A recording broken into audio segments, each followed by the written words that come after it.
Hi everyone, it's Yvette Blowitz from SPAITGIRL.com and welcome to the SPAITGIRL Talk Show podcast. I'm super excited to be here with you today in this online audio space and with our very special guest, and her name is Dr. Julie Greenberg, and she is from the Center of Integrative Dermatology.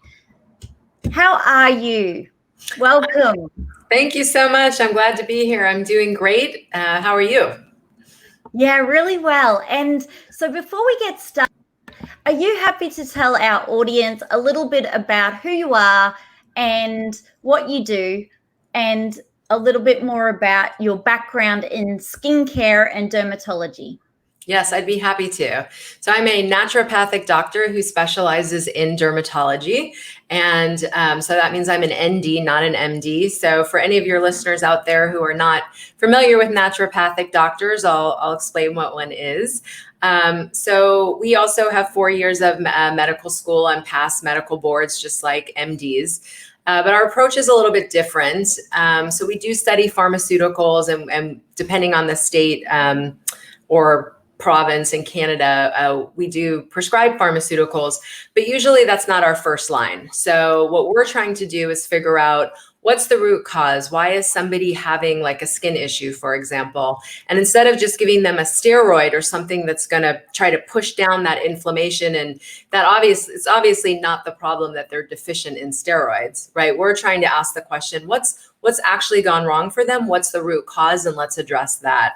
And then we also say, treat the whole person. So in Western medicine, we've chopped people up into body systems and said, well, if you're having a skin problem, then you go see a dermatologist. And if you're having trouble with your gut, then you go see a gastroenterologist. And let's say you're having a little depression, go see a psychiatrist. And we pretend like all of these things are not related, when of course the opposite is true. We are one person, one body, one mind, and one soul, and it's all interacting. And so in order to treat somebody successfully and treat the root cause, we say treat the whole person. You have to treat all of them. So that's my approach, is I want to treat the root cause. I want to try to avoid using suppressive prescription pharmaceuticals. And I specialize in dermatology. So I'm addressing skin issues and skin health, but I do that a lot by addressing gut health, because basically how we look in our skin is a lot of times a reflection of what's happening inside with our gut. That's incredible. Can I ask, you mentioned there about the gut health. What are some of the things that we can do to increase our gut health to get clearer skin, clearer glowing skin, or better looking skin? Yeah, that's a great question. I think the number one thing people can do is to eat fiber. So many of us don't realize that we have 3 to 4 pounds of bacteria in our gut. And this is good bacteria. We need it. We couldn't survive without it. It produces things for us, things like B vitamins and things called short chain fatty acids like butyrate that feeds our colon cells. And it also basically makes our immune system work properly. So we need those good bacteria, but there's not just good guys in there. We can get an overgrowth of bad bacteria, and we can get an overgrowth of other things like yeast, like candida or mold. And the number one way to keep our gut healthy and to keep our skin beautiful and grow and glowing is to eat lots of fiber, because we can't actually digest that fiber. So we're not really eating it for us, but we're eating it for our 4 pounds of bacterial friends in our gut, because that's their food. And the good guys want to eat the fiber. The guys who aren't so great, like candida, they want sugar and refined carbohydrates. And if you have a candida overgrowth in your gut, you will have intense sugar cravings and carb cravings. And it's really hard to fight them, because this single-celled yeast has got mind control, and it is literally driving you to eat sugar and carbs. But the more fiber we eat, the more we feed our good friends, and the more they take over the space and grow and crowd out those bad guys. So we like to say, in the United States where I practice, the average American gets 15 grams of fiber a day.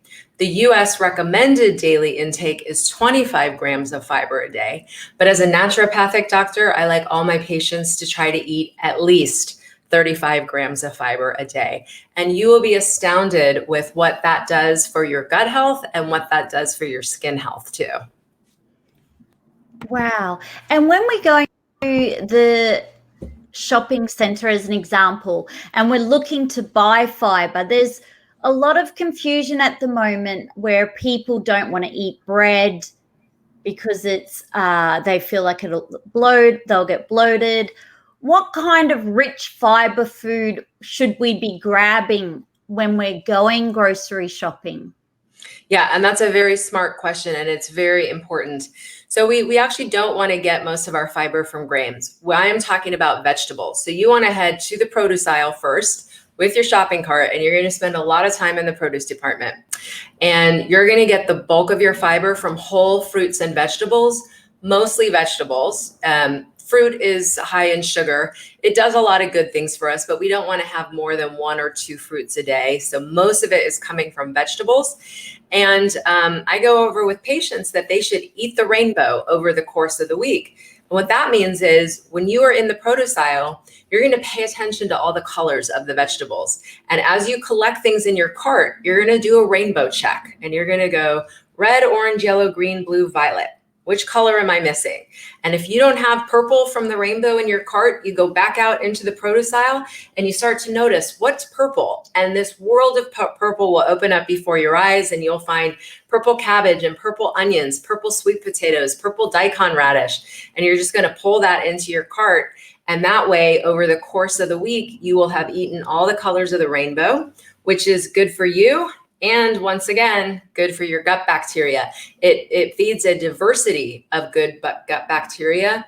And that diversity is also crucial to our overall health and our skin health.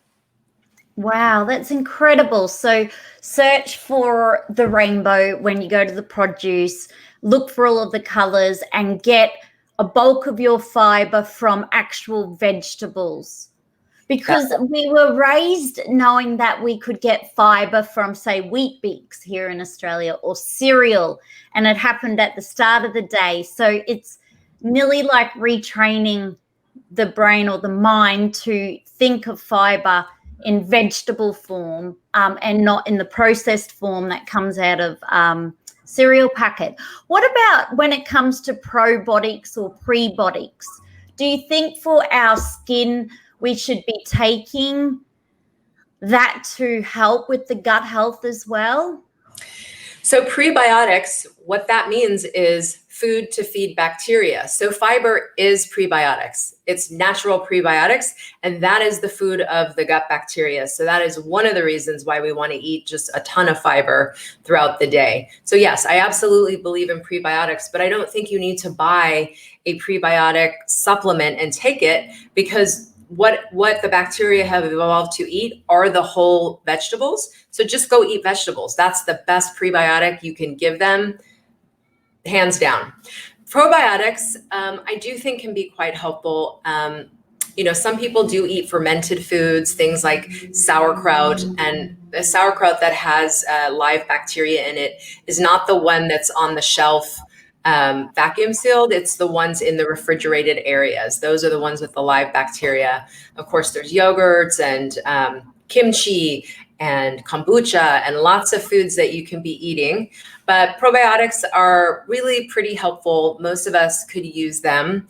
And there's a variety of forms. There's forms that need to be refrigerated because we're trying to keep the little bacteria alive so that by the time we eat them, and then they have to make a very perilous journey through our stomach acid, through our small intestine, and we want them to land in the large intestine where that's where they're supposed to open up and grow. So there's those kinds, and then there's other kinds called spore or soil-based probiotics, which don't need to be refrigerated, and those more kind of try to set the stage of your gut so that the good guys can grow and the bad guys die. And that's kind of the theory that when we lived in caves and kind of the paleo era when we were cavemen, we would get our probiotics from the soil. because we'd eat the plants from the soil, and even animals that we killed or were preparing, they'd be in the soil. So that's the philosophy of soil-based or spore-based probiotics. So either ones can be good, and usually they have been found to be beneficial and rarely cause any problem. So yeah. Oh, wow. Can I ask then, I get a lot of questions going now to skin and skincare. I get a lot of questions where mothers have got teenagers who are, say, 15 or 16, and they have a lot of pimples. They're going through hormonal changes. The kids are picking at their pimples, and the parents are unsure, like, what skincare products to use. Do you have any words of wisdom just to help anyone out there who might be struggling with acne, whether that be adult acne, cystic acne, or have a child who's going through that teenager acne? Yeah, I think one of the most mind-blowing things for me was learning in Western society how prevalent it is. But then when we look at indigenous cultures, so people who are still living, let's say, in the forest or the Amazon, what does acne look like for them? So for us in the Western society, about 90% of teens are going to get acne. And I don't mean one pimple and then never anything again. I mean persistent, they're dealing with acne. So that's almost every teenager. And when I was growing up, it was more of a teenage thing. It was like, well, maybe you'll get acne, but you're going to grow out of it. And, adults don't really have acne. And that was true when I was growing up. Now it is not true. 65% of menstruating adult females will get acne prior to onset of menstruation. And men and women in their 20s, 30s, and 40s, up to half of them have chronic ongoing acne. So it's no longer just a thing of teenagers, it's really everybody in Western society now. So I think it's easy to kind of get complacent and think, well, okay, if everybody has it, then maybe that's just part of being human. Maybe it's just a normal thing that happens.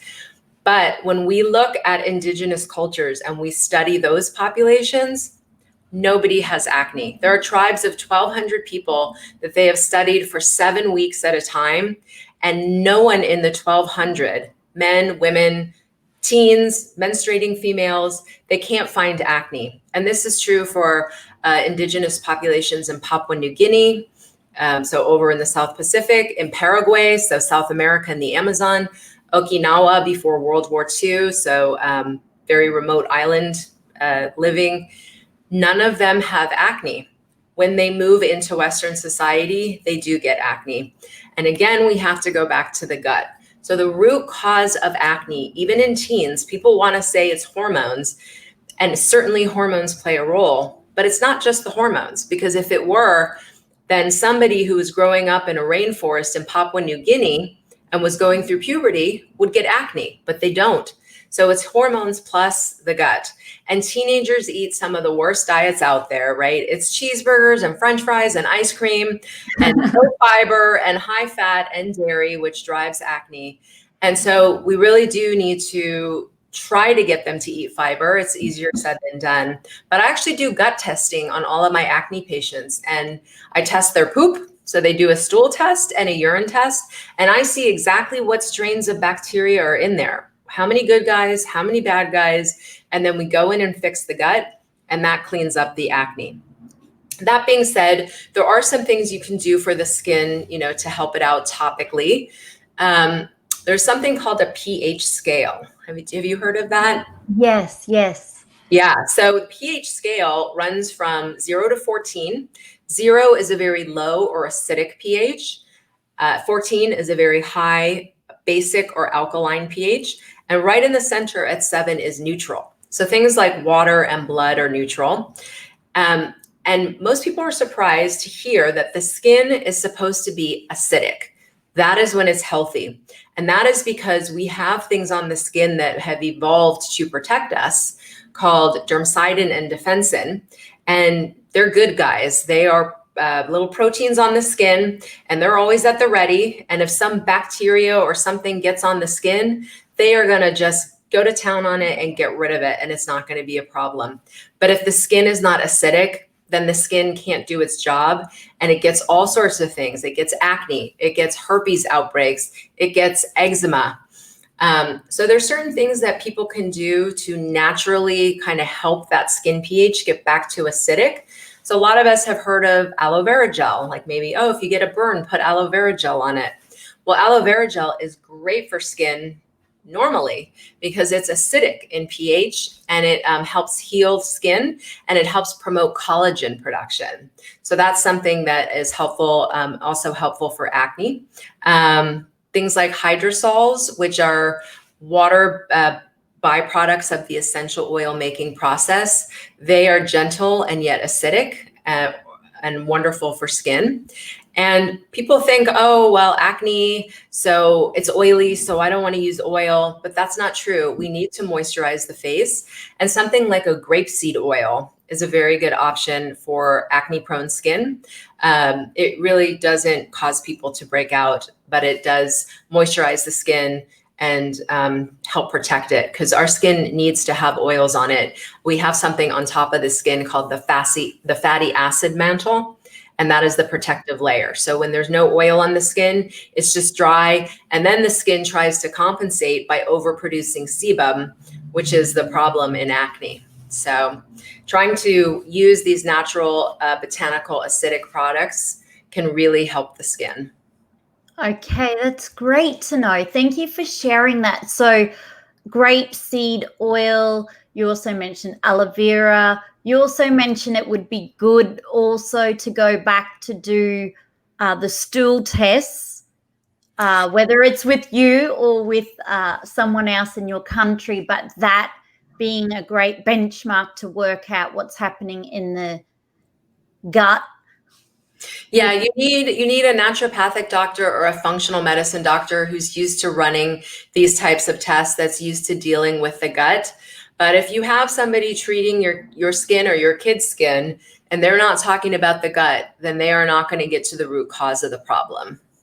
Yeah, well, and can I ask, you also have other people who reach out and they struggle with eczema. They find that sometimes products they use can flare it up, going to the beach, even though they love doing that. Any tips for someone out there who is struggling with eczema? So the story is going to sound similar. You have to test and treat the gut. There's different things usually happening in acne and eczema, and eczema in infants and baby is really different than the eczema that's going on in older adults. So, you have to know your patient and who you're dealing with. But there's definitely gut dysbiosis or dysfunction that needs to be cleaned up. And it's a similar story on the skin. We know that the more alkaline or the higher the pH of the skin, the worse the eczema gets. And there's a pathogen, a bad guy, that's really tightly associated with eczema called Staph aureus.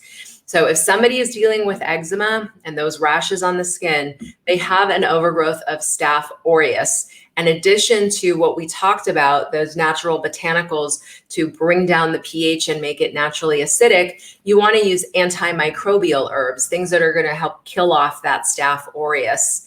Some herbs that are great that I like to use would be like rosemary.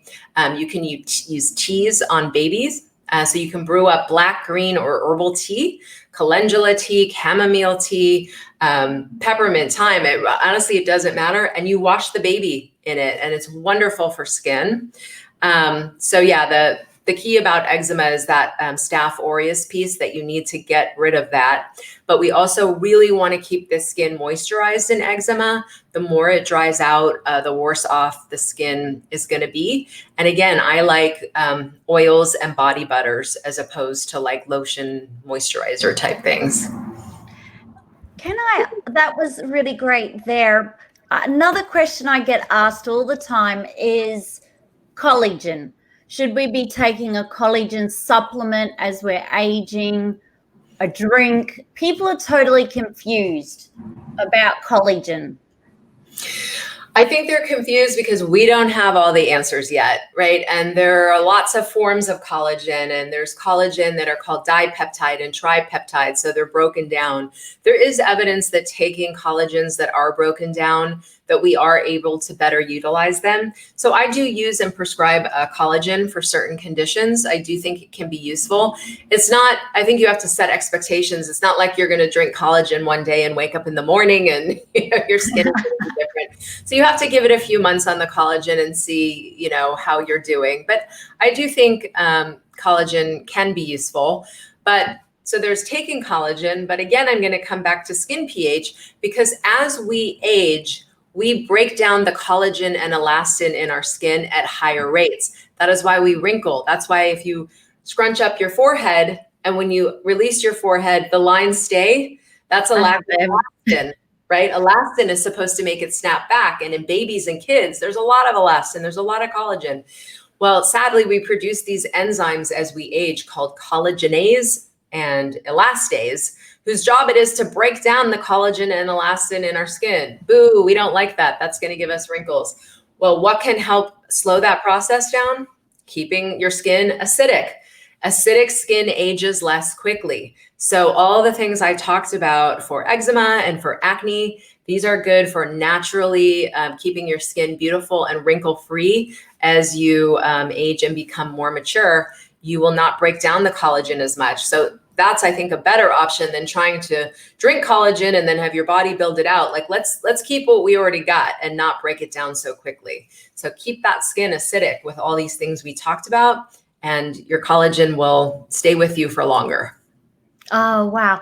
I have a question. I eat a lot of raspberries, blueberries. I'm big on berries. Are they incredible for your skin, as well as taking things like vitamin C tablets or drinking water?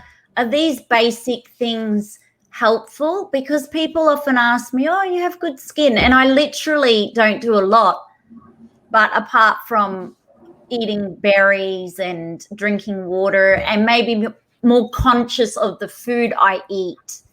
And obviously now sunscreen every time I go outside. I'm like 50 plus. I wish I would have listened to my mum and done that earlier as a kid. But any takes on skin food or things like that?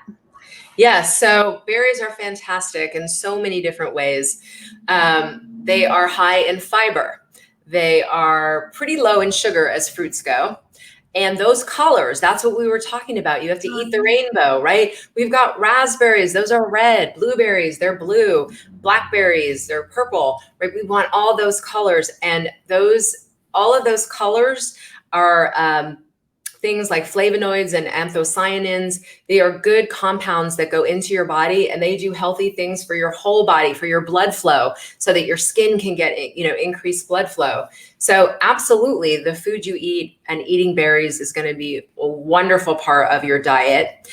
I don't think people need to take vitamin C. Vitamin C is important in skin health, but you're getting a ton of vitamin C from the fruits and vegetables that you hopefully are eating. You're going to get enough vitamin C. You don't probably need to supplement. But all those, fresh whole plants, yes. I always just say, if you see a vegetable, just put it in your mouth. You just can't have too many vegetables.